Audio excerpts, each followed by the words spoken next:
2부 86강이 됐네요. 야곱의 축복. 5번째인가요? 6번째인가요? 5번째 맞나요? 네, 아무튼 5번째로 요셉과 베냐민 그 가지가 담을 넘어 옮긴 것을 건네줌이라는 제목으로 말씀을 상고해 보겠습니다.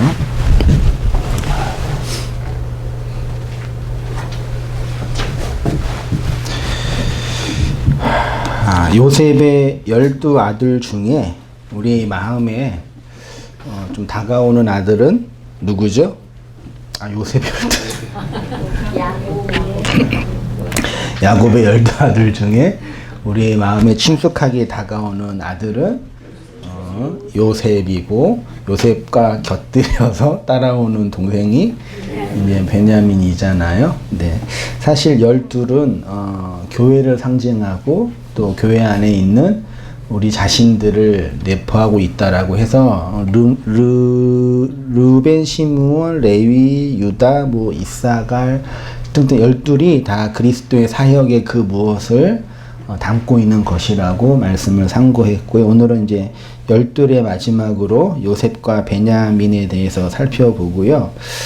22절과 27절이 중심이 되는 말씀이라고 생각이 됩니다. 아무튼 요셉은 그 앞에 라헬이 요셉을 낳을 때 이름을 지어줬잖아요. 30장 22절에 하나님이 라헬의 부끄러움을 씻으셨다라고 하여서 요셉의 뜻을 다른 아들을 내게 뭐 한다 그래요? 더하심. 요셉은 더하는 거예요. 뭘 더하는 거냐면 다른 아들을.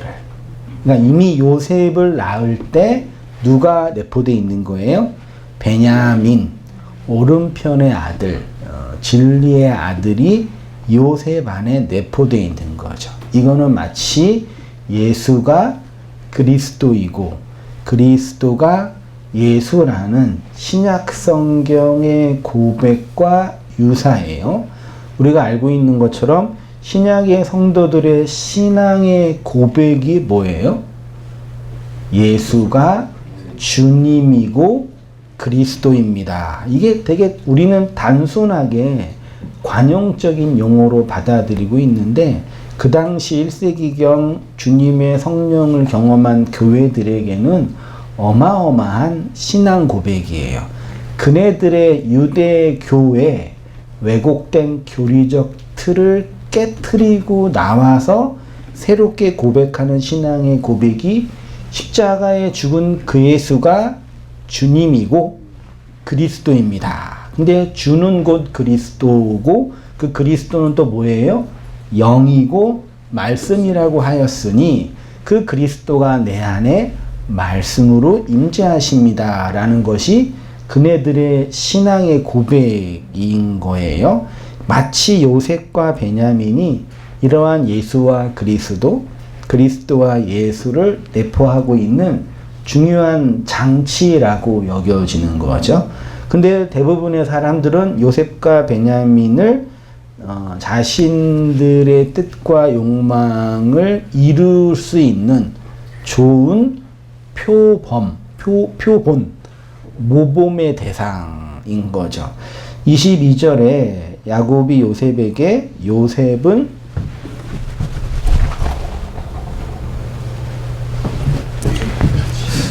무성한 가지, 곧 샘 곁에 무성한 가지라. 그리고 뭐라고 되어 있어요? 그 가지가 뭘 넘었대요? 나무의 가지가 담을 넘는 그림은 되게 좀 번영하고 확장되는 뉘앙스잖아요. 그래서 이제 현대의 기독교 문명을 대다수 차지하고 있는 기복신학이나 번영의 신학을 추종하는 대중 그리스도인들은 이 요셉에 향한 이 예언을 기독교가 번영하는 거, 개인적으로는 내가 예수님을 믿어서 이렇게 뭐 하는 거예요? 번성하고 번영하는 모범으로 요셉을 예로 드는 거죠. 근데 그거는 문자적으로 율법적으로 그냥 겉으로만 봐서 그러하지 내용은 전혀 다른 것이죠. 아무튼 요셉은 무성한 가지, 샘 곁에 무성한 가지, 그 가지가 담을 넘었다, 넘을 것이다, 넘게 된다라고 바라크하고 있습니다. 야곱이요. 여기서 잠깐 살펴볼게. 무성한 가지가 히브리어로 파라벤이에요. 파라는 창세기에 많이 나온 단어잖아요. 열매를 맺다 혹은 풍성해지다. 아무튼 이렇게 파라는 나무가 심겨져서 이파리가 나고 열매가 나는 걸 뭐라 그런다고요? 파라라는 단어라고 하고요. 그걸 이제 무성한으로 번역을 한 거고, 그 다음 가지가 히브리어로 뭐라고요? 요거는 각주 보이세요? 요거는 벤이에요. 벤. 히브리어 벤은 다 알고 있죠? 네, 벤. 아들이잖아요. 그러니까 무성한 가지는 풍성한 아들이다 라는 뜻이에요. 그러니까 풍성한이란 얘기는 무엇인가 열매를 맺고 무엇인가 의미를 나타내는 벤 아들이 누구라고요? 그 요셉이래요. 근데 그 요셉이 어디 옆에 있어요? 샘. 물이 흘러나오는 아인이죠. 물이 흘러나오는, 말씀이 흘러나오는, 진리가 흘러나오는, 영이 흘러나오는 그 샘 곁에 있는데, 그래 놓고 또 그 가시가 뭘 넘었대요? 담을 넘었대요. 재미있는 거는 각주 8번이라고 제가 썼는데, 앞에 가지는 벤이라 그랬는데 뒤에 가지는 벤이 아니라 뭐예요? 딸을 의미하는 밭이에요. 이상하죠? 그러니까 요셉이 아들이잖아요. 근데 또 여자를 의미하는 딸이라고 표현해요. 담을 넘는 가지는 딸로 언어에는 그렇게 되어 있단 말이에요. 네, 그렇게 썼습니다. 중간쯤에 하나님의 영을 나타내는 아들인데 그 아들이 어딜 넘었다고요? 담을 넘었습니다. 요 담이요, 벽이에요. 혹은 이 구약 시대 때 담은 다 어떤 담이겠어요? 쉽게 말하면 성전, 성벽의 담, 성벽이 담이니까 담이 벽이고 성전, 옛성전, 그 옛성전이 율법이죠. 율법이 문자잖아요. 그게 예수고, 그렇죠? 그러면 확대하면은 그 예수를 넘어섰다, 혹은 그 성경을, 그 문자를 넘어섰다라는 의미가 그 가지가 담을 넘었다라는 의미가 내포되어 있는 거예요. 보세요. 그 가지가 담을 넘었도다 해서 가지는 아들을 나타내는 것이 아니라 딸을 의미하는 밭이라고 했습니다. 또 넘어섰다가 차드라는 단어로 이게 넘어섰다도 되지만 걸어가다 혹은 나타나다 뭐 그런 뜻이에요. 담으로 번역된 슈르는 담뿐만 아니라 황소, 소의 의미도 있어요. 그래서 어떻게 제가 번역했냐면 담이 옛성전을 의미하기도 하고 있는 거죠. 그러니까 요셉은 옛성전, 옛 율법을 넘어서는 그 무엇을 내포되어 있는 거죠. 오셔서 원고 다 읽어보셨잖아요. 그렇죠? 결국은 그 요셉, 그 담은 이제 우리로 표현하면은 뭐예요?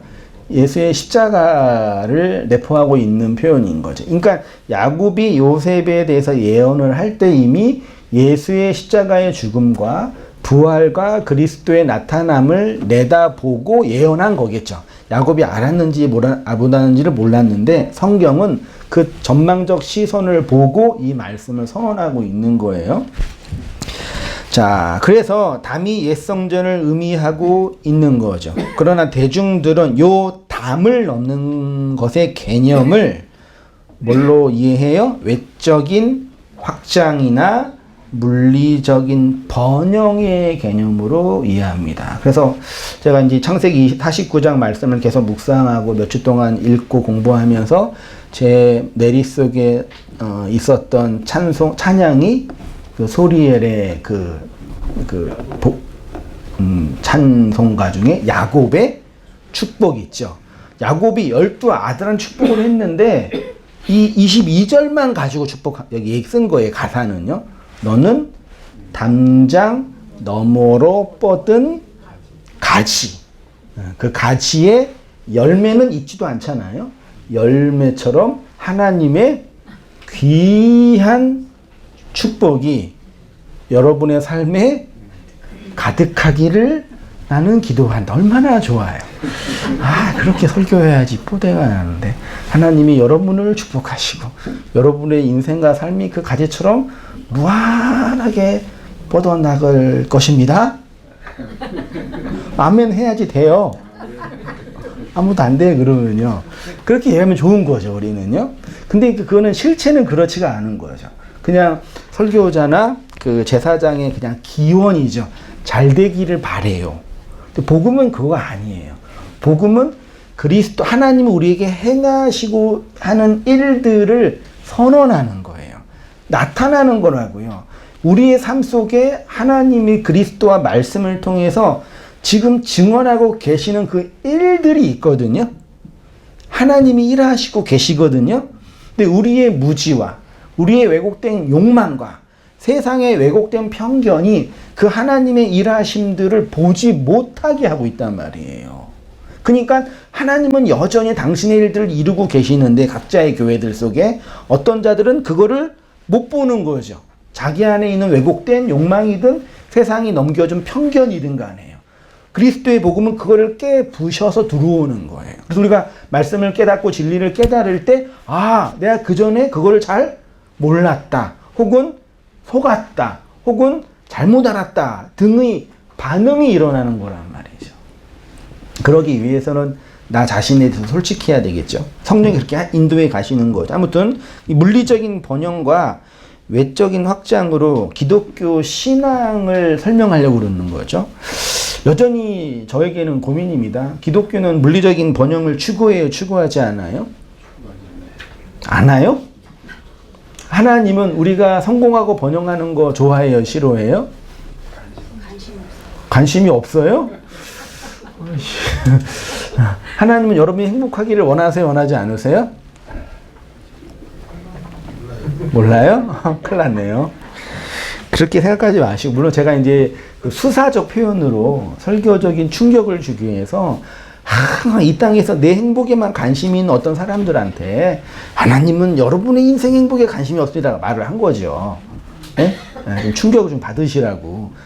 그게 이제 그 설교적 레토릭이라고 표현할 수 있겠죠. 그냥 언어적 표현이에요. 생각을 해봐야죠. 그러면 내가 이 세상에서 추구하는 행복은 뭐냐? 그러니까 이 물리적인 세상에서 물리적인 법칙을 따라 살아가면 누군가는 성공하죠. 그게 소위 말해 무슨 법칙이에요? 그게 자연의 법칙. 그걸 일반 은총 혹은 일반 계시라고 설명하는 거예요. 복음의 계시 안에 그런 계시가 있어요? 없어요? 그걸 굳이 분리할 필요 없습니다. 네, 굳이. 그 자연 법칙으로 살아가는 거죠. 이 세상의 자연 법칙 안에서 이 세상의 성공을 위해서는 뭘 잘 이해해야 돼요? 이 세상의 법칙과 이치를 잘 이해하면 소위 말해 세상에서 말하는 것처럼 성공할 가능성이 조금 더 있는 거죠. 그렇지 않은 사람보다. 그게 복음과 반대되고 하나님의 진리와 대적하는 것이라고 굳이 말할 필요 없는 거예요.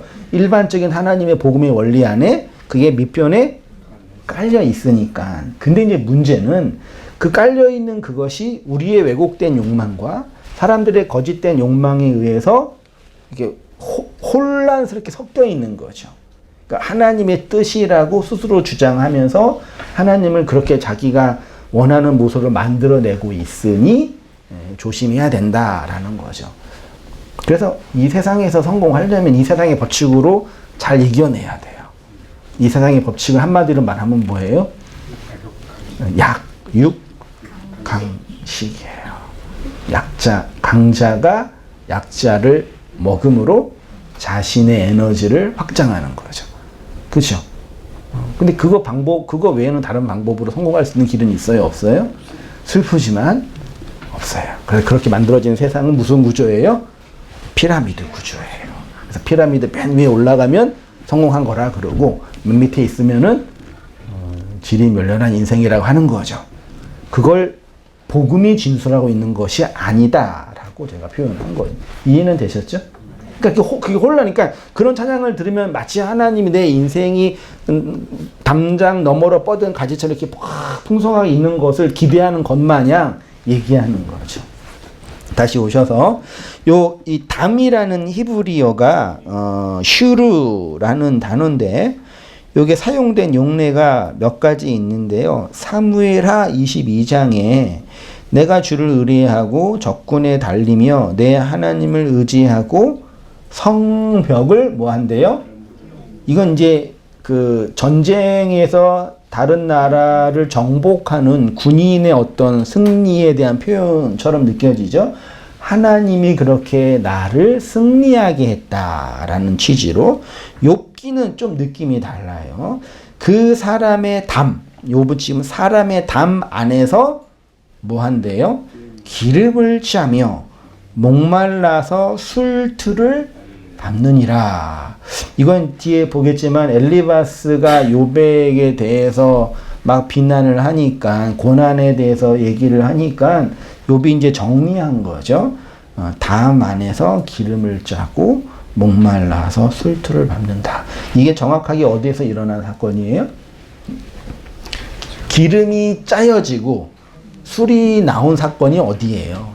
예수님이 십자가에서 기름틀에 이게 찌부라 짜여졌잖아요. 그 예수님이 그 십자가에서 몸에서 물과 피가 나왔죠. 물과 피와 성령은 곧 하나라 그랬잖아요. 시편 18편에도 내가 주를 의뢰하고 적군에 달리며 내 하나님을 의지하고 뭘 넘는데요?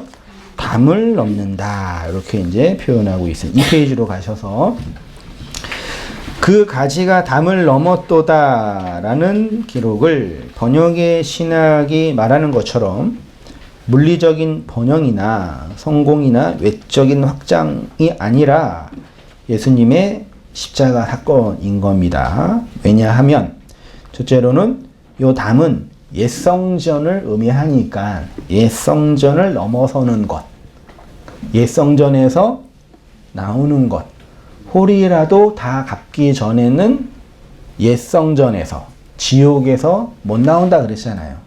마지막 하나가 완성되기 전까지는 그게 십자가에서 완성이 된 거니까. 그 또 한 가지는 이 담이 또 성전의 휘장을 의미하기도 해요.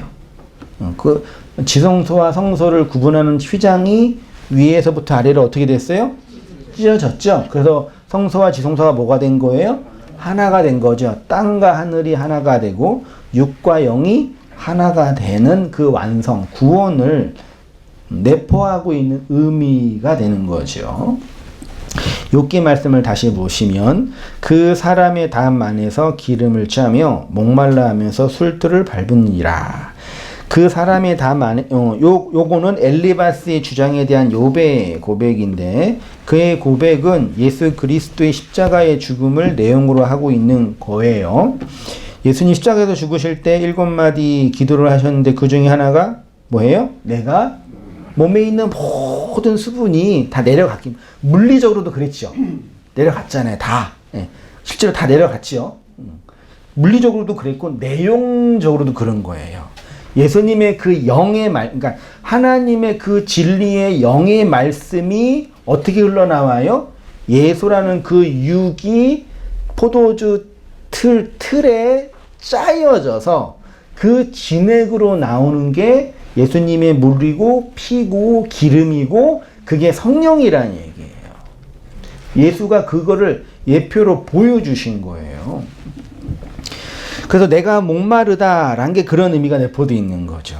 그분이 육체가 기름을 짜는 틀에서 목이 마르고 술틀, 포도즙을 짜는 틀에 밟히고 있는 그 현실이 그리스도의 십자가 사건이란 얘기입니다.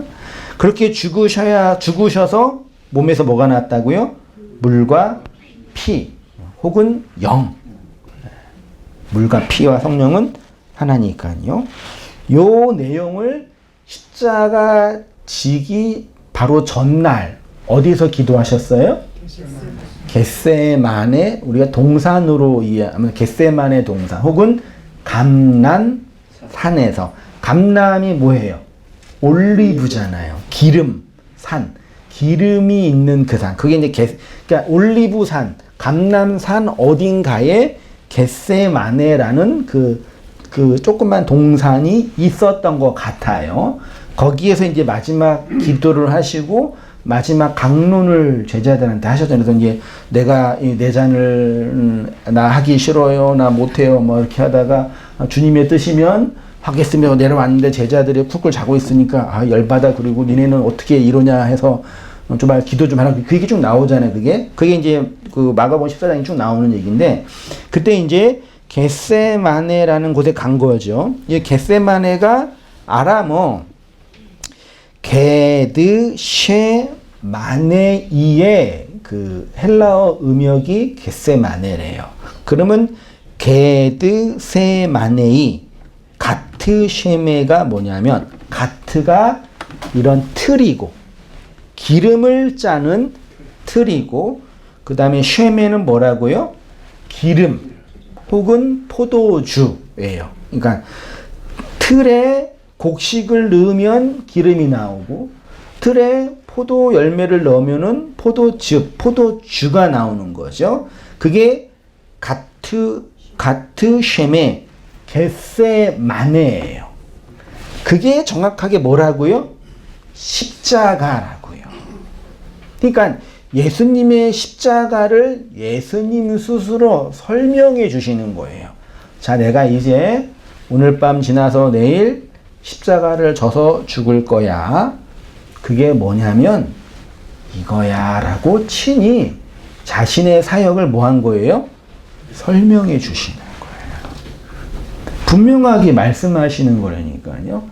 단순히 이 세상 인류의 죄와 다른 사람들의 연약함을 대신하기 위한 희생적 죽음이 아니야 라고 얘기해 주는 거예요. 내가 그렇게 가트쉐메로 짜여서 죽어야지만 물과 성령, 영이 나와 너를 내 영으로 살려낼 수가 있는 거야 라는 걸 내포되고 얘기하는 거예요.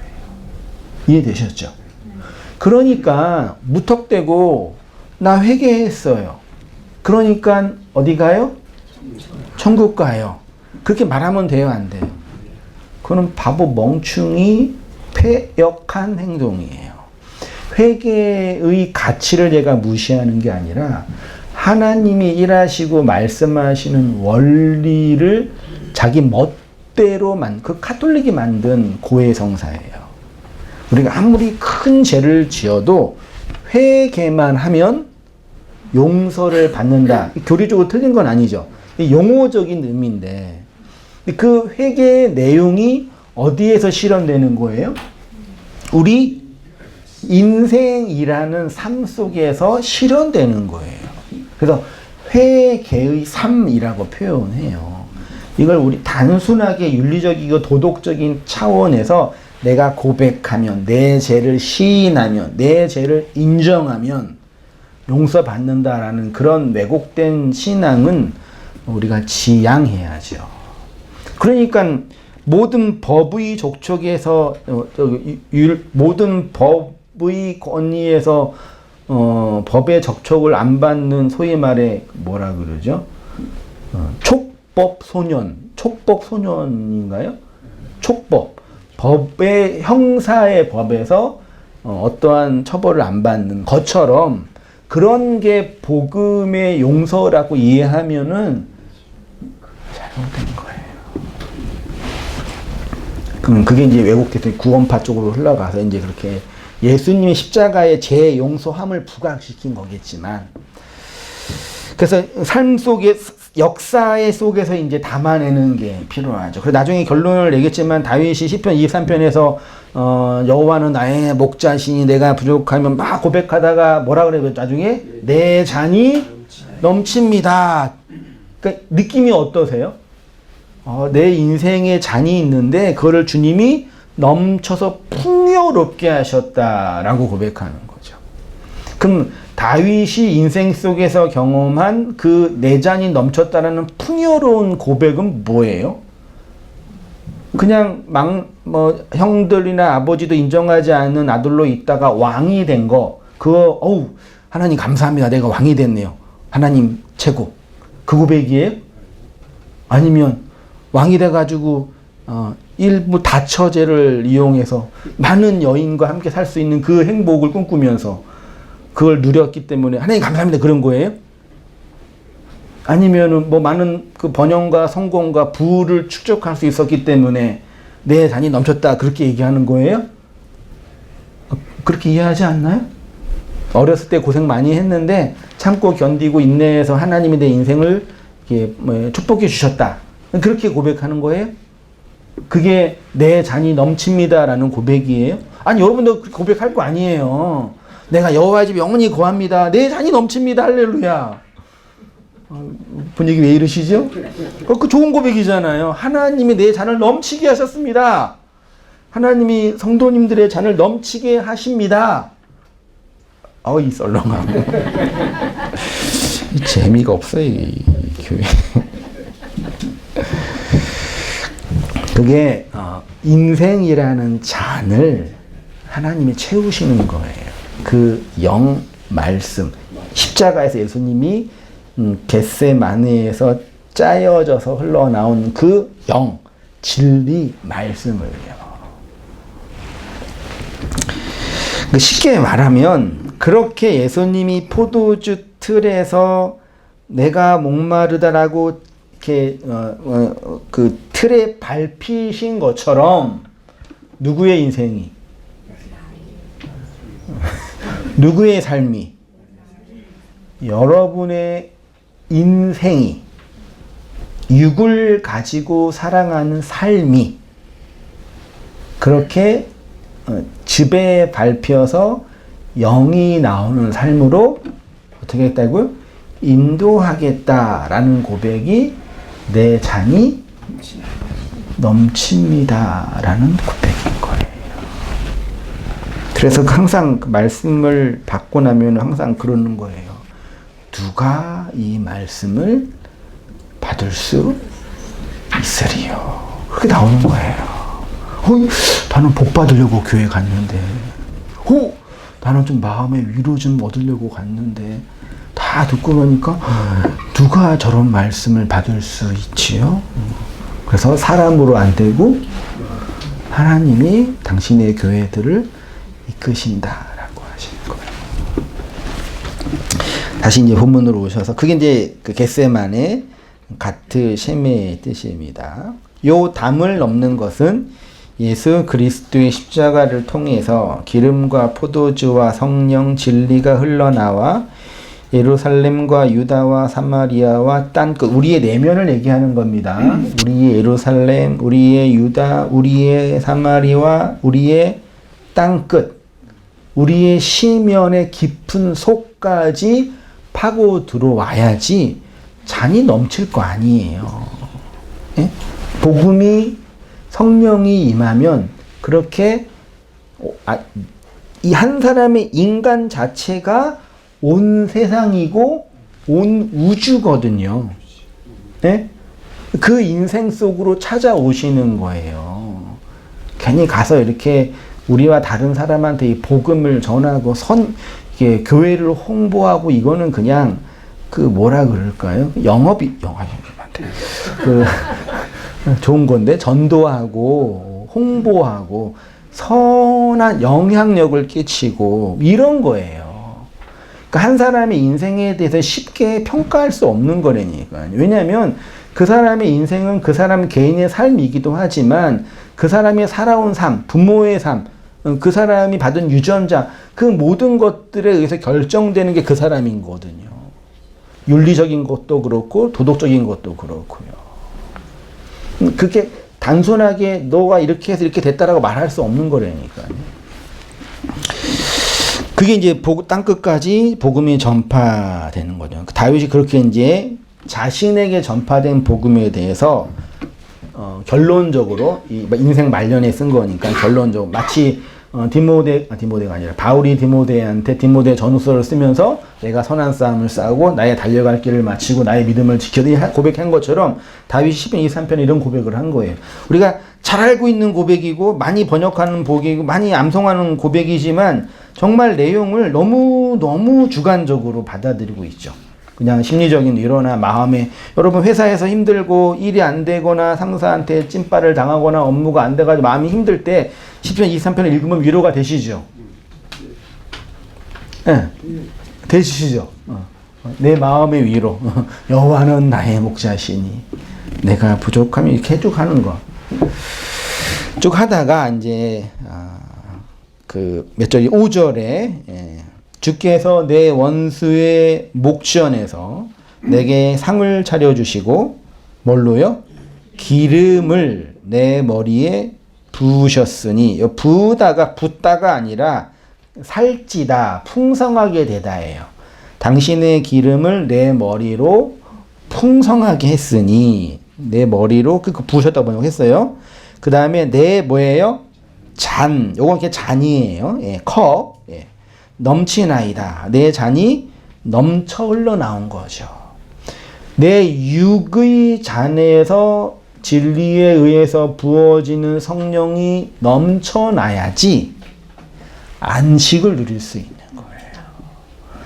그러니까 이 잔이, 그래서 이제 번영의 신학에서는 우리 인생, 하나님은 나중에 어디도 있죠. 나중에 이제 뒤에 보기 28절에, 본문 28절에 다 이제 12아들은 축복을 하고 야곱이 이들은 이스라엘 12지파라. 이와 같이 그들의 아버지가 그들에게 말하고 그들에게 축복하였으니 곧 그들 각 사람의 뭐대로요? 분량대로 축복하였다라고 정리했잖아요. 모세가요. 요거를 이제 기복주의 신학을 하나님의 복은 누구의 분량대로 결정되는 거예요? 여러분의 그릇의 분량대로. 그릇이 작으면 복이 조금 임하고요. 그릇이 있다만 하면 복이 많이 임해요. 그러니까 그릇을 크게 해야 돼, 작게 해야 돼요. 여러분이 그릇을 크게 하면 복을 많이 받는다니까요. 그러니까 믿음의 그릇, 헌금의 그릇, 봉사의 그릇을 크게 하면 이따만큼 받는 거고, 그 그릇이 조금 하면은 별 받지도 못하는 거예요. 보세요. 무엇대로? 여러분의 분량대로. 진짜 욕 나오죠. 그래서 우리의 그릇대로 하나님 축복한다라고 얘기하잖아요. 그거 다 거짓말이에요. 이 그릇이 우리의 그 육이에요. 우리의 육, 우리의 삶, 우리 인생, 율법의 육을 가지고 살아가는 나. 그걸 뭐라 그런다고요? 그릇이라고요. 그 그릇에게 하나님이 부으시는 걸 영생이라고 하는 거세요. 성경에 있는 그릇이 다 이런 내용을 담고 있는 거죠, 사실은요. 여기에서 잔은 음식이나 물, 술을 담는 그릇으로 잔이 넘친다라는 것은 하나님이 이 그릇에 넘치도록 풍성히 채워주신다는 고백이겠죠. 이걸 단순히 물리적인 풍요와 번영과 심리적인 안정과 만족감으로 이해하는 것은 그야말로 문자적인 이해예요. 율법적인 이해예요. 옛 성전의 이해예요. 근데 이 옛성전과 문자와 예수를 뭐 해야 돼요? 넘어서야 된다고요. 그게 담을 넘는 거라고요. 그게 복음이 확장되는 거고, 그게 내 잔이 넘치는 거라고요. 성경이 말하는 잔은 이 코스모스의 세상, 육으로 살고 있는 우리 인생을 의미합니다. 이 인생 속에서 각자의 잔이 있는데, 그러니까 이거를 이제 기복주의자들이 말하는 것처럼 이 인생의 잔이 있고 요건 내가 있는 그릇이니까 이거의 주인은 누구예요? 나니까 요 잔에 얼만큼 받느냐는 내 몫인 거예요. 그래서 많이 받으려고 그렇게 하는 거예요. 여전히 하나님은 내 객체고 내 밖에 있는 대상이고 내가 내 인생의 주체로 요 그릇을 담아 살아가고자 하는 거죠. 하나님이라는 그 좋은 분이 나한테 내 그릇에 많이 채워준다고 하니 그분을 믿고 쫓아가자라는 거예요.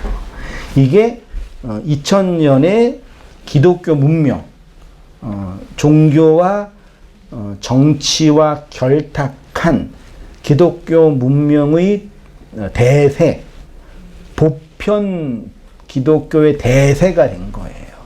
그러니까 어디 가서 난 기독교인입니다라고 할 때 그 기독교는 진리, 성경이 말하는 그 하나님 우리에게 요구하는 그 진리의 이끄심이 아니라 정치, 경제화된, 종교화된 기독교 문명이에요.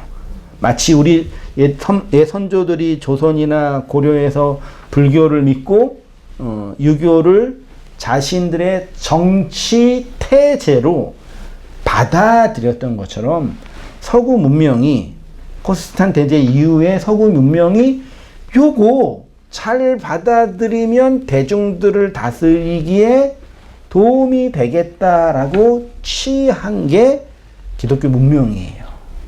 그 속에서 이렇게 진리를 깨달은 몇몇의 소수들이 그 말씀을 따라 살아가고 있는 거예요. 그러니까 무조건 그 보편 기독교나 대형 기독교를 욕할, 그건 인간의 본성이니까. 그렇게 흘러갈 수밖에 없는 거니까 그거는 마치 정해진 운명처럼 되어 있는 거예요. 누군가는, 대부분의 사람들은 다, 거의 대부분 다 어떻게 해요? 다 그 길로 가요. 거의 다. 대다수는. 그래서 다 큰 거를 원하고, 번영하는 걸 원하고, 성공하는 걸 원하고, 마음의 행복을 원하는 쪽으로 다 가요. 그건 그렇게 믿는 건 나쁜 거야, 이렇게 말할 필요도 없을 정도로 그렇게 가는 거라니까요.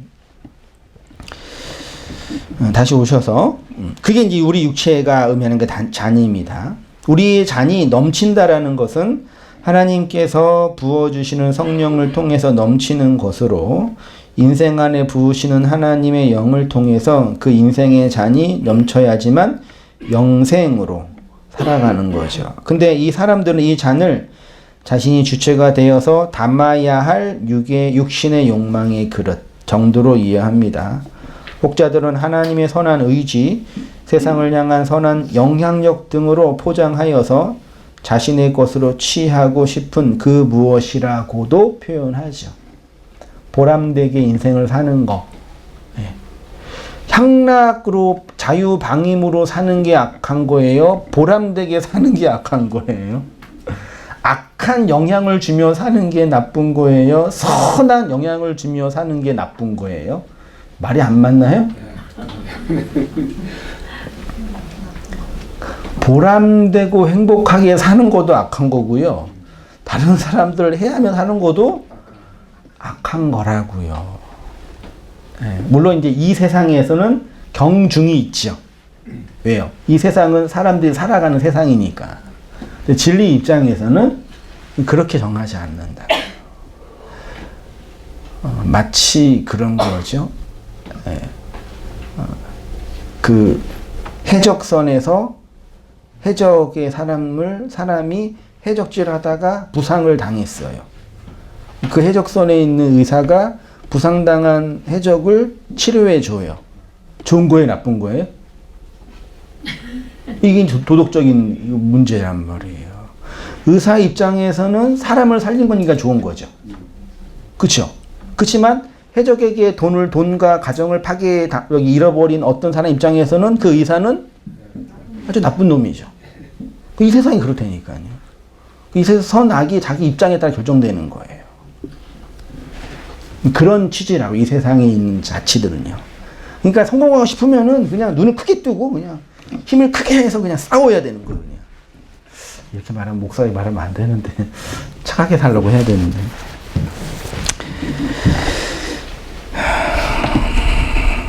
선한 영향력으로 포장하여 취하는 거죠. 그러나 이 잔은 인생의 것으로 담는 것이 아니라 하나님의 영을 통해서 담겨지는 거죠.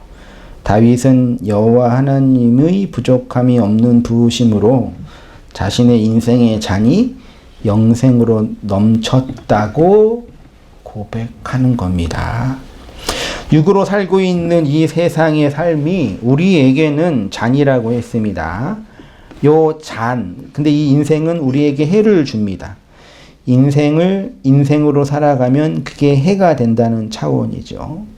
그런데 하나님이 원수의 목전에서 기름을 부어주심으로 인생의 머리에 기름이 풍성하게 되므로 그 잔이 넘친 거죠. 그래야지만 인생의 잔에서 뭐가 흘러나와요?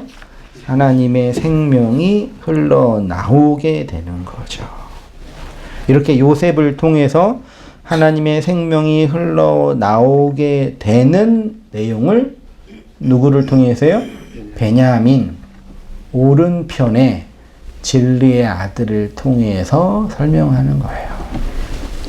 자, 49장 23절부터 26절은 이제 또 이렇게 선언하고 있어요. 볼게요.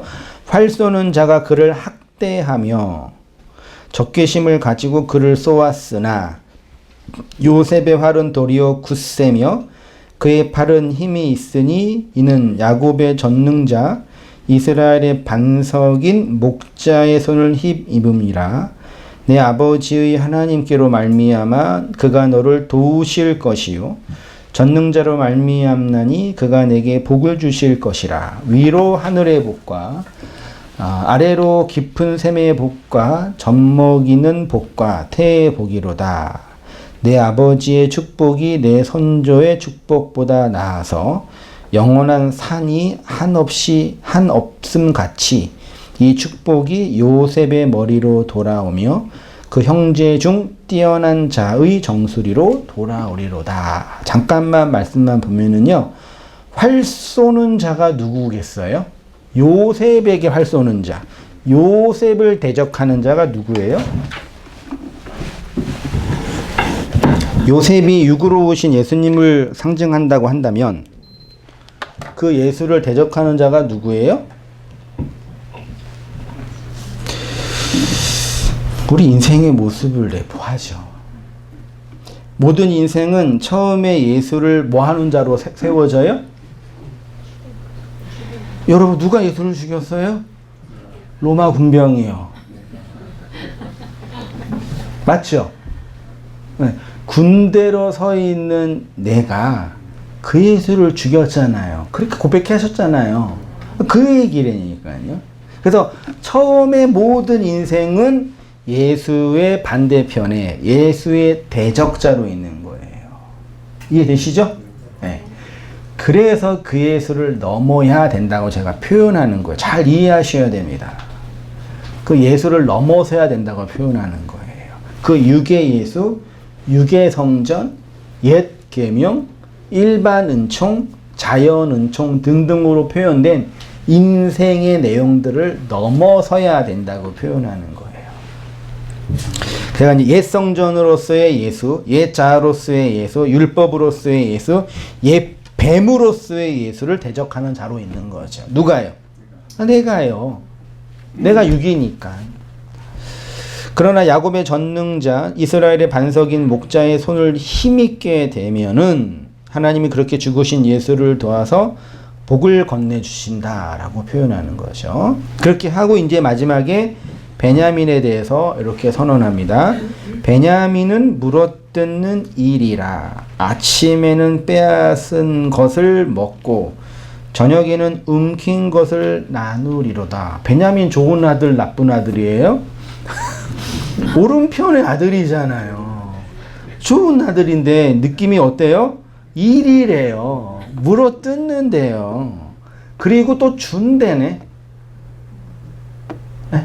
예수가, 요셉이 육으로 온 예수라고 한다면 베냐민은 그 예수의 죽음을 통해서 누구로 온? 영으로 온 그리스도라고 할 수 있다 그랬죠. 그러면 그 그리스도가 물어뜯어서 빼앗는데요. 누구를요? 여러분을요. 우리를요. 우리의 이 육을요. 이 생을요. 그래서 요한 사도가 육신의 정욕과 안목의 정욕과 이생의 자랑은 하나님을 뭐 하는 거래요? 대적하는 거래 잖아요. 그래서 하나님을 대적하는 자의 자리에서 성령이 오셔서 우리의 육이라는 욕망으로 상징되는 이생의 자랑, 육의 자랑 이것들을 부셔서 다른 차원으로 세워주신다고 말씀하신 것이죠. 자, 베냐민은 오른손의 아들, 오른편의 아들로 진리의 아들인데요. 요 베냐민을 물어뜯는 이리라고 했습니다. 그렇게 물어뜯는 이리가 아침에는 빼앗고 저녁에는 그 빼앗은 것을 준다고 표현하고 있습니다. 결론적으로 말씀을 드리면 그리스도가 성령이 되어서 우리의 머리를 자르고 그리스도의 머리를 넘겨주시는 것과 같은 내용인 거죠. 그 내용을 설명하고 있는 거죠. 성경에서의 이리는 육식하는 동물로 상징해요. 그래서 물어뜯는다 그렇게 표현하잖아요. 이렇게 잡아먹는다 이렇게요. 그 잡아먹어서는 자로 예표되는 거죠. 그렇게 아침에는 빼앗고 저녁에는 움킨 것을 나누어 주죠. 누가요? 우리의 육을 그리스도가 움켜쥐고 빼앗는 그림으로 그려지는 거죠. 4페이지로 가셔서 그렇게 아침에 나의 의로움을 먹고 저녁에 진리로 바꾸어 주십니다. 요 저녁에 움킨 것을 나눈다고 할 때 요게 원문으로 보면 에레브, 살랄, 할라크라고 되어 있대요. 요 살랄이 뭐냐면 이스라엘 백성이 가나안 정복 전쟁에서 가나안의 7 족속을 다 죽이고 나서 뭘 취했어요? 전리품을 취했잖아요. 그게 이제 살랄이에요. 전쟁에서 취하는 거예요. 그리스도가 말씀으로 우리를 뭐해요? 공격해 들어와 옛 성전으로 있는 나를 취하여 잡아가잖아요. 낚아채잖아요. 그게 살랄, 전쟁의 노획물이 된다고요. 누가요? 우리가요. 그 현실을 다윗은 내 잔이 하나님의 영으로 뭐 한다고요? 넘칩니다 라는 거예요. 이해되시죠? 하나님이 우리를 어떻게 인도하시는지 아시겠죠?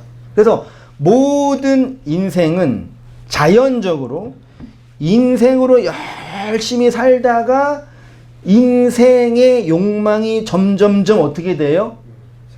빼앗겨 버리는 걸로 귀결되잖아요.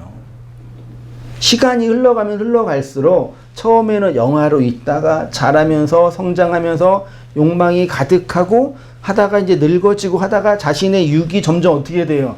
쇠약해지고 세포도 점점 해지고 머리털도 좀 빠지고 가다가 점점 이렇게 이 인생의 날이 좀 더 이게 삭제되는 모습으로 가잖아요. 그게 인생의 날이잖아요. 그렇게 가는 것처럼 하나님이 그리스도가 우리의 육의 욕망들을 취하여 간다라는 그걸 물어뜯는 뭐라고요? 일이라고 표현한다고요. 그러한 전리품을 할라크 나누어 주는데 이 할라크는 이게 나누어 준다도 있지만요. 이게 매끄럽게 하다라는 뜻도 있어요. 부드럽게 하다. 전리품을 나누어 주는 것이 그 전리품을 또 뭐하게 하는 거라고요? 매끄럽고 부드럽게 한다. 그리스도의 전리품인 성도가 매끄럽게 된다. 직역을 하면은요. 그럼 이게 뭐냐? 봐야 되죠, 성경을. 사무엘상 17장 40절에 다윗이 솔로몬이 아니라 골리앗을 만나기 전에 그 얘기가 쭉 있잖아요. 이것만 제가 발췌했습니다. 손에 뭘 들었어요? 진리의 막대기, 가르침의 막대기, 여호와의 막대기를 가지고 어디로 갔어요? 시내. 시내가 뭐예요? 물이 흐르는 그 곳이잖아요. 샘이잖아요. 물이 흐르잖아요. 샘은 이제 흐르지 않는 거지만 시내는 뭐예요?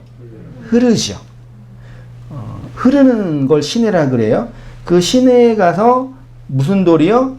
매끄러운 돌 몇 개? 5개를 취하여 가서 그 돌로 골리앗의 머리를 쳐서 죽였죠. 그래서 골리앗에 갈 때 너는 칼과 창과 단창으로 내게 오지만 나는 내가 능멸하는 여호와의 이름이에요, 말씀이에요. 이름을 가지고 너한테 간다 그랬죠. 그러면 지금 다윗이 들고 간 건 뭐예요? 말로는 이름이라 그랬는데 들고 간 건 뭐예요? 돌 5개잖아요. 그러면 돌 5개가 뭐예요? 여호와의 이름, 여호와의 말씀인 거예요. 이해되셨죠? 그 말씀으로 골리앗을 죽인 거란 말이에요. 그 세상의 왕을 깨닫게 된 5개의 말로 죽인 거잖아요. 근데 그 돌이 무슨 돌이라고요? 매끄러운 돌이에요. 제가 왜 매끄러운 단어를 쓰냐면 요 매끄러운이란 단어가 히브리어 사전에 2512번인데 할루크라는 단어로 되어 있거든요. 할루크랑 비슷한 게 뭐예요? 할라크예요. 그게 앞에 나온 물어뜯는 일이라 할 때 살랄 할라크란 말이에요. 인도하다, 나누어 준다라는 의미 안에 포함되어 있는 할루크요. 매끄러운 돌, 매끄럽게. 그럼 돌이 매끄럽게 되려면 어떻게 해야 돼요? 돌을 매끄럽게 하는 건 뭐예요? 시냇가의 돌이 뭘로 매끄럽게 돼요? 물로 되나요? 그걸 풍화작용이라고 과학 시간에 배웠잖아요. 물과 바람에 의해서 큰 바위가 깨지고 부드럽게. 그러니까 우리 시냇가에 있는 그 매끄러운 그 조약돌은 뭐가 만든 거예요? 물이 이렇게 계속 쓸러가면서 이렇게 만든 거잖아요. 이해되시요? 그러면 이 물이 하나님의 말씀이고 성령이라고 한다면 그 말씀과 성령이 누구를 매끄럽게 하는 거예요? 우리 인생을 그 부드러운 돌로 만든 그걸 전리품이라고 하는 거예요. 그러니까 말씀에 의하여 끊임없이 풍화되지 않고서는 그렇게 매끄러운 돌로 세워질 수가 없는 거예요. 그게 하나님의 뭐라고 또 말씀이고 하나님의 나라를 세우는 그 깨닫게 된 5마디의 말씀들이라고 또 표현하는 거고요. 그게 하나님의 이름이고요. 그게 움킨 것을 나누어주고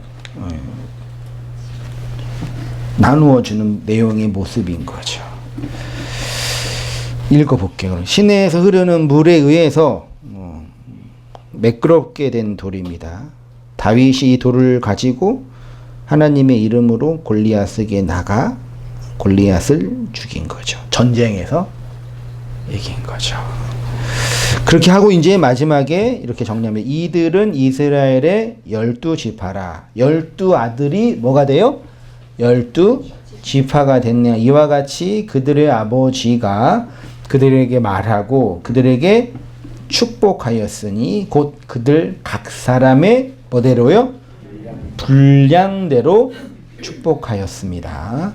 요셉과 베냐민은 둘이 아니라 뭐라고요? 마치 예수와 그리스도, 그리스도와 예수, 그리스도, 예수, 우리 주님인 것처럼 하나죠. 예수님의 죽음과 부활을 요셉과 베냐민이 담고 있는 거죠. 요 12아들이 12지파가 되는데 마지막에 이제 성경이 어떻게 정리했냐면 야곱이 축복, 바라크를 했는데 분량대로 축복했대요. 요거 히브리어로 보면, 원문으로 보면은요, 바라크가 축복하다라는 동사고요. 분량대로가 베라카라는 명사예요. 그러니까 분량이라는 단어는 아예 없어요. 그러니까 직역하면 베라카 바라크예요. 그 번역하기가 되게 애매해요. 그래서 베라카는 축복이라는 명사고 바라크는 축복하다 혹은 기도하다 혹은 무릎 꿇다라는 동사라니까요. 그러면 직역하면은 복을 복 내렸다. 굳이 직역하면은요. 복을 뭐 빌었다. 이렇게 이제 굳이 직역하면은 그런데 요거를 이제 개역 성경이나 개정 개역은 다 분량대로 번역을 했는데 표준 세번역이랑 공동 번역은 어떻게 번역했냐면 그는 아들 하나하나에게 알맞게 축복했다. 공동 번역은 그들 하나에게 알맞은 복을 빌어줬다. 어떻게 번역했냐면 요 분량대로를 각 개인대로 복 내렸다는 얘기예요. 되게 시사하는 바가 큽니다. 여러분, 우리가 언제 불행함을 느껴요? 비교했을 때. 비교 위에 있을 때는 행복하죠. 그렇잖아요. 우리가 느끼는 행복감은 다 가짜예요. 그래서요. 인간이 피지컬, 생물학적으로 가장 큰 행복을 느끼는 게 뭐예요? 술 먹을 때 행복해요? 담배 필 때 행복해요? 마약할 때 행복해요? 한 번도 안 해봐서 몰라요? 술 먹으면 기쁘죠? 왜 안 하시는 거예요? 괜히 왜 술을 먹겠어요? 그것이 우리의 스트레스를 해결해주고 뇌에 어떤 작용을 일어나서 이제 이렇게 기쁨을 의도적으로 주는 거잖아요. 그렇죠? 그런데 마약은 뭐예요? 그 술의 수십만 배라 그러잖아요. 그러니까 이 피지컬의 그 신호체계, 호르몬 이런 것들을 자극해서 흥분하게 만드는 게 마약이잖아요. 그렇죠? 행복해요. 그 맞을 때는 저도 안 해봐서 모르는데 얘기를 들어보면은 맞을 때는 얼마나 강력하면 중독이 되겠어요. 몸이 그걸 기억하는 거예요. 뇌에 있는 세포나 호르몬이 걔 마약 성분을 기억하는 거예요. 얼마나 강하면 모든 고통을 못 느끼냐고요. 그 마약 진통제가 그런 거잖아요. 몰핀 같은 게. 그러니까 생물학적인 행복을 느끼게 만드는 게 마약이란 말이에요. 좋아요, 나빠요? 네. 정말 뿅 가려면 뿅 간다 그러잖아요. 그게 그런 거예요. 그런 것처럼 우리가 이 세상에서 행복을 느끼는 거는 비교 위에 있을 때 행복을 느껴요. 아니라고요? 에이, 거짓말 치지 마세요. 내가 저 사람보다 비록 돈은 없지만 더 반듯해. 여기 있잖아요. 내 코가 더 반듯해. 뭐 이런 거. 내 눈이 더 커. 뭐 이런 거. 이런 거에 행복을 느끼는 거예요. 그러니까 나 자신을 봐서는 중의적인 판단을 해요. 근데 이게 비교가 되는 거죠. 저 사람과 나와. 아니, 교회에서는 안 그런 줄 아세요? 아유, 저 장로님 보니까 참 돈도 많게 보여. 그러면 마음속으로 한번 지는 거죠. 나는, 근데 저분을 보니까 내가 좀 더 나아. 그러면 뭐예요? 행복한 거. 그래서 세계 제일 행복 지수가 높은 나라 중에 하나가 부탄이었다 그랬잖아요. 네. 몇십 년 전에. 근데 지금은 최하위가 됐대요. 왜 그런 줄 알아요? SNS가 개통돼가지고 맨날 SNS에 잘 사는 사람들 보니까 부탄에 있는 사람들이 이제 비교 하위에 있는 자신을 보는 거죠. 소득 수준이 더 밑바닥이고 생활 수준이 밑바닥이니까 나는 불행해. 아니, 그전에는 전혀 느낀 게 없었는데 비교가 되니까요. 그러니까 우리가 지금 행복하다, 기쁘다, 슬프다 이건 다 조작된 거예요. 엄밀하게 따지면. 어디에 의해서? 이 세상에 보이는 것들에 의해서 비교할 때. 복음을 알면 자유로울 것 같아요? 절대 그렇지 않아요. 근데 그러니까 그래서 하나님 우리 어떻게 하냐면 나는 너를 너의 길로 이렇게 인도할 거야 라고 말씀하시는 거예요. 그래서 예수님께 부활하신 예수님께 예수님 만난 베드로인가? 베드로랑 요한이 있었잖아요. 그래서 이제 막 내가 사랑한다 그러니까 예수님이 베드로한테 너는 얘기하니까 옆에 있는 요한이 원래 좀 시기심이 많은 분이거든요. 뭐라 그래요? 주님, 나는요. 우리가 뭐라 그래요? 그건 네 몫이 아니고 얘는 얘고 너는 너야. 그랬잖아요. 이해되세요? 그렇게 얘기하시잖아요, 주님이. 각자의 분량이라는 얘기는 그 사람 각자에게 내가 말씀한다 이 얘기예요. 그러니까 나는 행복하고 싶어. 근데 그 행복은 주님이 나에게 말하는 내용이 아니라 저 사람과 비교해서 행복하고 싶은 거예요, 나는요. 맞잖아요. 사람들은 다 그런단 말이에요. 그러니까 아무리 기도해도 행복할 수가 없는 거예요. 이해되시죠? 주님은 애시당초 나에게만 말씀하시는 거예요. 나에게로 말씀하시고 나에게 바라크 하시는 거라니까요. 그래서 어떤 사람에게 비교할 때 내가 복을 많이 받은 사람처럼 느낄 수 있기도 하고 어떤 사람은 저 사람과 비교할 때 가장 절망적일 수 있게도 만들어요. 그렇게 보인다고요. 왜요? 각자에게 말씀하시니까요. 그러니까 나의 행복과 이건이 아들이 누구시지? 이재용님이랑 비교하면 돼요, 안 돼요? 나의 행복과 차은우랑 비교하면 돼요, 안 돼요? 제가 극단적 예를 든 거예요, 극단적인. 그 너무 멀리 있는 분들이 아예 비교 대상이 아닌데 다 그렇게 한다고요. 그래서 SNS나 이런 비교계 많이 있는 사회가 불행해요. 심리적으로. 왜요? 비교를 많이 하니까요. 그래서 사람이 행복하려면은 어떻게 해야 돼요? 다 그 비교 못하게 하는. 정권을 유지하려면 어떻게 해야 돼요? 다 이렇게 해야 돼요. 북한이 이러고 있잖아요. 다 이렇게. 통제하고 다 이렇게 해서. 그러니까 그런 차원의 행복을 느끼고 싶으면 그렇게 해야 돼요. 비교 위에 있는 나를 만들어야 돼.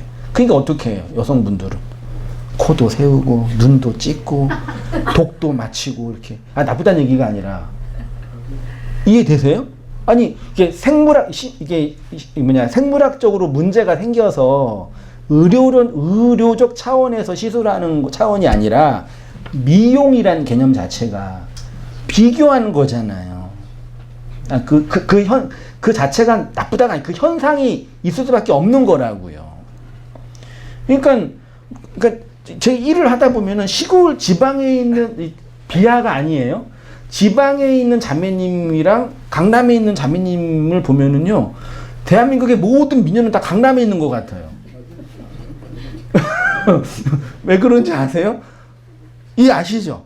그분은 은우님의 도움을 많이 받아가지고 이렇게 많이 이렇게 도움을 얻잖아요. 근데 여기 약간 시골에 있는 분들은 또 덜 받으니까 그렇게 되는 거라고요, 세상이. 나중에 이제 두 사람이 결혼했는데 자녀를 낳는데 아무도 안 닮았어. 너 무슨 일이 있어서 온 거야, 네 인생에. 너 뭔 일 한 거야? 사실은 해가지고 괜찮아, 얘도 하면 돼, 그렇게 얘기하잖아요. 세상은 그렇게 이 지경으로 흘러가는 거예요. 그러니까 그런 세상에서 굳이 행복하고 싶으면 그렇게 해야 되는 거예요. 그 행복을 추구하려면. 이해되시죠? 근데 아메까지 그거를 굳이 할 필요. 그치만 그거는 이제 이 세상의 거고, 복음은 그렇게 세상이 만들어낸 구조가 아니라고 제가 계속 말씀드리는 거예요. 각자에게 나에게 바라는 거예요. 그래서 행복한 사람은 비교를 안 하는 사람이 행복해요. 얼마나 제가 행복해요. 누구랑 아무도 비교 안 하잖아요. 옆 사람만 불편할 뿐이지. 나는 나의 길을 가니까 아무런 문제가 없는 거예요. 죄송합니다. 농담이 그거는 이렇게 하라는 얘기가 아닙니다. 그래서 성경을 기복으로 오해하고 있는 자들처럼 하나님의 복을 많이 받으려면 각각의 그릇을 크게 해야 한다는 식의 해석은 잘못된 해석인 거겠죠. 잘못이 아니라 너무 나쁜 거예요. 하나님의 복은 우리 개인 각자의 인생 그릇 속에 부으시는 겁니다. 그러니까 기도하실 때 그렇게 기도하시는 거예요. 나에게 찾아오시는 하나님으로 살게 해요. 굳이 비교하고 싶으면 누구랑 비교해요? 과거의 나랑, 이전의 나랑 지금. 그래서 사람이 행복할 때는 그 옛날의 나를 추억할 때 행복하잖아요. 뭐 좋은 측면에서 그 나랑 지금의 나를 비교해서 그렇게 나를 인도하시는 하나님으로 말미암아 만족하잖아요. 기뻐하잖아요. 그게 이제 행복감이 좋은 거죠, 사실은요. 그러니까 그게 참 그러죠. 그러니까 심리적으로 이렇게 가난한 사람을 돕고 뭐 장애인들을 돕고 병든 사람을 돕다라는 그 심리 안에 이렇게 깔려 있는 거예요. 그러니까 우리 애들이 방도 안 치우고 엄마 아빠가 주는 용돈에 만족도 못하는 그런 아들들한테 야 이놈의 새끼야 지금 고아원에는 부모도 없는 애들 없이 고생하고 그렇게 하면은 이제 부모 입장에서는 얘네에 비해서 너 행복 이렇게 말하고 싶은 거잖아요. 그런 식의 태도로 한다고 사람들은요. 그렇게 이제 비교하면서 어떤 우위에 있고 싶어 하는 거죠. 거기서부터 나오셔야지 구원받아요. 거기서 나와야지 구원받는다. 하지 말라는 얘기가 아니라 업무상 일 때문에 필요할 수도 있겠지만 그거 자체를 제가 뭘 한 게 절대 아닙니다. 오해하지는 마세요. 혹시 하신 분 상처받지 마시고 살아가야 되는데 저도 돈 있으면 여기 머리에다 신고 싶어요. 집사한테 내가 10억 정도 있으면 할 테니까 걱정하지 말라고 그랬거든요. 할 거예요, 저도요. 현금 10억이 하늘에서 떨어지면. 안 한다는 얘기죠. 하나님의 복은 우리 개인 각자에게 개별적으로 임하시는 겁니다. 그래서 다른 사람과 비교하면서 그들의 인생을 부러워하거나 시기하거나 우월감을 우월감을 갖거나 우월감의 반대가 뭐예요? 아무튼 열등감 갖거나 그러지 마세요. 비교하면서요. 하나님은 우리 인생 각자 속으로 찾아오시고 말씀하시고 그래서 우리 각자 인생의 잔을 어떻게 하신다고요? 넘치게 하시는 겁니다. 그 은혜의 복을 누리시는 성도님 되시기를 축원드립니다. 네, 기도하겠습니다. 하나님 아버지 감사합니다. 다윗의 고백처럼 우리의 목자 되신 주님이 저희들을 인도하시고 우리의 영을 살리셔서 우리의 육의 잔을 인생의 잔을 풍성케 하시고 계심을 믿습니다. 그 은혜의 일하심 안에서 오늘도 살아가는 저희 모든 인생의 날들이 될 수 있도록 아버지 하나님 인도하여 주시옵소서. 우리 안에 있는 무지함과 왜곡된 욕망과 편견과 잘못된 신념들이 그리스도의 그 성령과 깨트리고 들어오시는 말씀으로 무너져서 하나님의 새 성전과 새로운 하늘의 나라로 오롯이 세워져 갈 수 있도록 인도해 주시고 그렇게 붙잡으시고 인도하시는 주의 말씀을 따라 오늘도 그 은혜의 복을 누리며 살아가는 저희 모든 삶이 될 수 있도록 인도하여 주시옵소서. 이제는 우리 주 예수 그리스도의 은혜와 하나님 아버지의 크신 사랑과 성령의 교통하심이 사랑하는 모든 성도님들의 삶 속에 지금부터 영원까지 함께 있을지어다. 아멘.